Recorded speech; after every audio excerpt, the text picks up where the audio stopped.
Good morning everyone. Today I am here with my next video lecture on the topic Central Bank and its functions.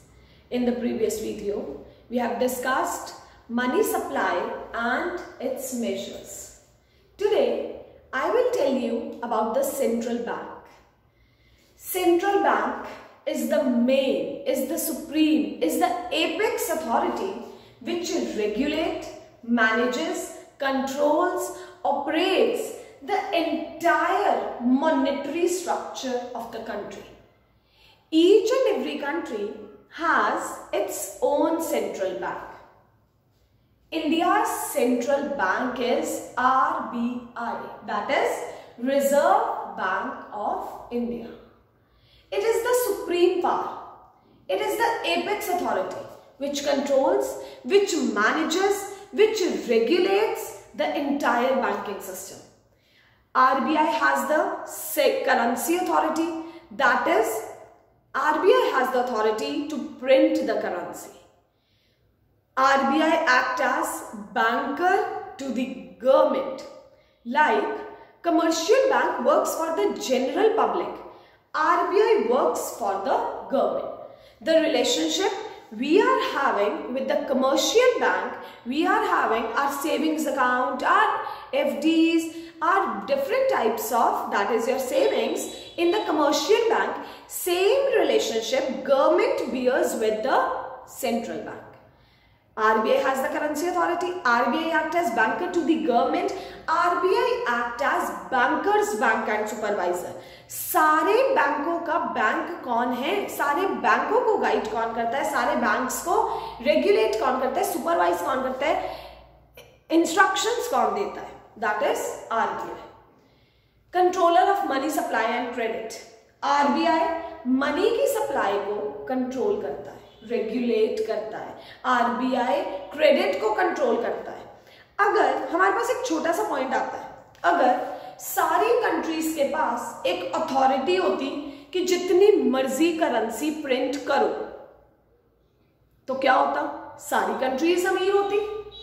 But एक manufacturing की भी तो limit होती है, एक resources की भी तो लिमिट होती है, इसीलिए एक लिमिटेड करेंसी प्रिंट की जाती है. एक छोटा सा एग्जांपल देती हूँ इसके रिगार्डिंग. जिम्बाब्वे एक कंट्री है. क्या है उसमें कि एक टाइम पर उन्होंने इतनी करेंसी प्रिंट कर दी, इतनी ज्यादा करेंसी प्रिंट कर दी कि अगर उन्हें थोड़ी सी छोटी सी भी कोई चीज लेने जाना पड़ता था ना, जब मार्केट में लोगों के पास इतना पैसा हो गया तो ऑब्वियस है मार्केट में डिमांड क्या हो जाएगी, बढ़ जाएगी, लोगों को हर चीज इजीली अवेलेबल होने लग जाएगी. तो इस ये रीजन है कि इकोनॉमी में जब पैसा बहुत ज्यादा बढ़ जाता है तो इकोनॉमी में क्या हो जाती है, महंगाई, that is inflation. Economy suffers from the problem of inflation. So each and every point, each and every function we will discuss today. I will be explaining you two functions today. So here is our topic, that is the central bank and its functions. Central bank is an apex body, supreme, that is top. Central bank is an apex body that controls, operates, regulates and direct the entire banking and monetary structure of the country. पूरे banking system को, सारे banks को, entire monetary structure को, money supply को कौन regulate करता है, कौन कंट्रोल करता है, कौन ऑपरेट करता है, कौन डायरेक्ट करता है, सेंट्रल बैंक. किसी बैंक ने मर्ज होना है, किसी बैंक ने लाइसेंस लेना है, किसी बैंक ने जो भी डिसीजन लेना है, उन्हें किससे कंसल्ट करना पड़ेगा, RBI. Central Bank is an apex body that controls, operates, regulates and directs the entire banking and monetary structure of the country. It occupies the topmost position in the monetary and banking system of the country. Top position किसकी है? RBI की. India's central bank is Reserve Bank of India. RBI was established in April 1, 1935, लेकिन वो act कब पास हुआ था? 1934 में. Working कब से शुरू हुई थी? 1 April 1935. Next is functions of central bank. First function is currency authority. Central bank, that is RBI, has the sole authority for issue of currency in the country. Currency को प्रिंट करने की authority, currency को print करने की power, soul authority किसके पास है? RBI के पास. In India, Reserve Bank of India has the sole right of issuing paper currency notes. सारे नोट कौन प्रिंट करती है? RBI. Except 1 rupee note and coins which are issued by the Ministry of Finance, that is government. ये एक पार, that is 1 rupee note और coin की पार, 1 rupee note and coin की authority किसके पास है? आरबीआई. बट अभी मैंने आप लोगों से एक चीज डिस्कस करी कि जिम्बाब्वे के पास इतना पैसा हो गया, लेकिन उतनी मतलब क्या थी कि गुड्स नहीं थे. तो क्या हुआ? उन्हें छोटी सी चीज लेने के लिए भी इतनी करेंसी, इतने पैसे लेके जाने पड़ते थे, क्योंकि लोगों के पास पैसा बहुत था. क्या हुआ कि उन्होंने 1 ट्रिलियन का भी मतलब नोट प्रिंट कर दिया था. तो क्या हुआ कि पर्टिकुलरली इसीलिए एक लिमिट बना दी गई कि central bank is obliged to back the currency with assets of equal value. Asset of equal value का मतलब है टू बैक द करेंसी, कि सेंट्रल बैंक उतनी ही करेंसी प्रिंट कर सकता है जितने उस कंट्री के पास एसेट होंगे. किस फॉर्म में? Gold coins, gold bullions and foreign securities. Gold bullions क्या होते हैं? जो हम कहते हैं ना कि सोने की ईंट है, मतलब एक बहुत सॉलिड फॉर्म, जैसे हम कह सकते हैं एक rock type of, that is asset usually consist of gold coin, gold Boolean, foreign securities, gold coins, gold bullions, foreign securities, etc. I am repeating it once again. Central bank is obliged to back the currency with assets of equal value. Asset में क्या चीज आती है? Gold coins, gold bullion, foreign securities. Government securities, local government की securities भी इसमें आती हैं. Advantages क्या है sole authority के? It leads to uniformity in note circulation. Uniformity का मतलब कि एक ही एजेंसी है, दैट इज आरबीआई, जिसके पास मेन पावर है. तो वहां पर तुम किसी भी नोट पे देखो जो प्रॉपर गवर्नर के साइन है, या नोट का साइज है, नोट का पेपर है, जो इंक यूज हो रही है, बिल्कुल सेम है. अगर सारे बैंक्स अपनी अपनी करेंसी प्रिंट करने लग जाते तो कहीं ना कहीं कुछ ना कुछ डिफरेंस आने के चांसेस होते हैं. It leads to uniformity in note circulation. It is easier to control credit. जब एक ही एजेंसी के पास सारा का सारा कंट्रोल रहेगा तो क्या किया जा सकता है फिर कि मनी की सप्लाई को इजीली कंट्रोल किया जा सकता है. क्योंकि देखो अगर क्या है हमारे पास, if we are facing the problem of inflation, RBI क्या करेगा? रेट ऑफ इंटरेस्ट बढ़ा देगा.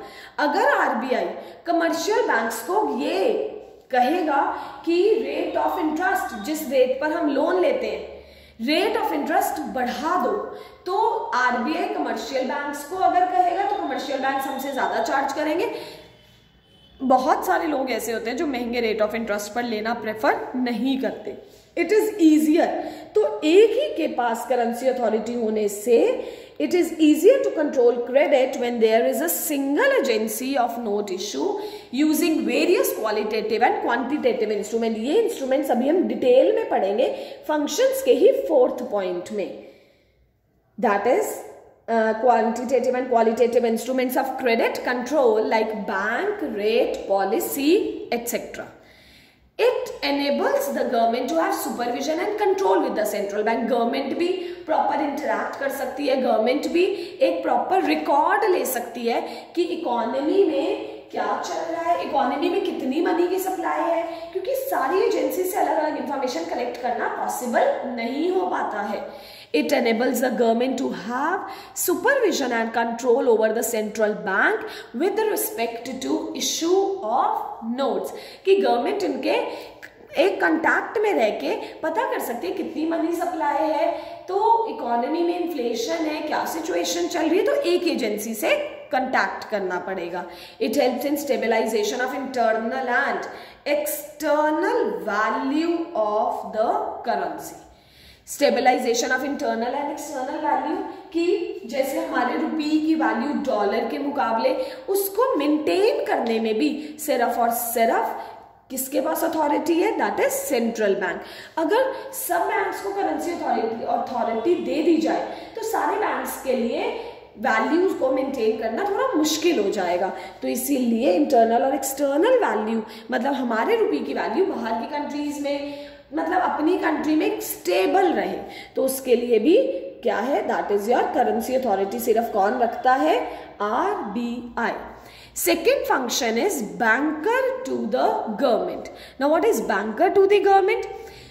जैसा हमारे लिए कमर्शियल बैंक काम करते हैं, हमारा करंट अकाउंट, हमारे सेविंग अकाउंट, हमारी FDs, हमारी जो भी एक इन्वेस्टमेंट्स है, हम किसके साथ डील करते हैं, हम लोग सिर्फ कमर्शियल बैंक के साथ डील करते हैं. हम लोग डायरेक्टली RBI के साथ डील नहीं कर सकते. We can not deal with the RBI directly.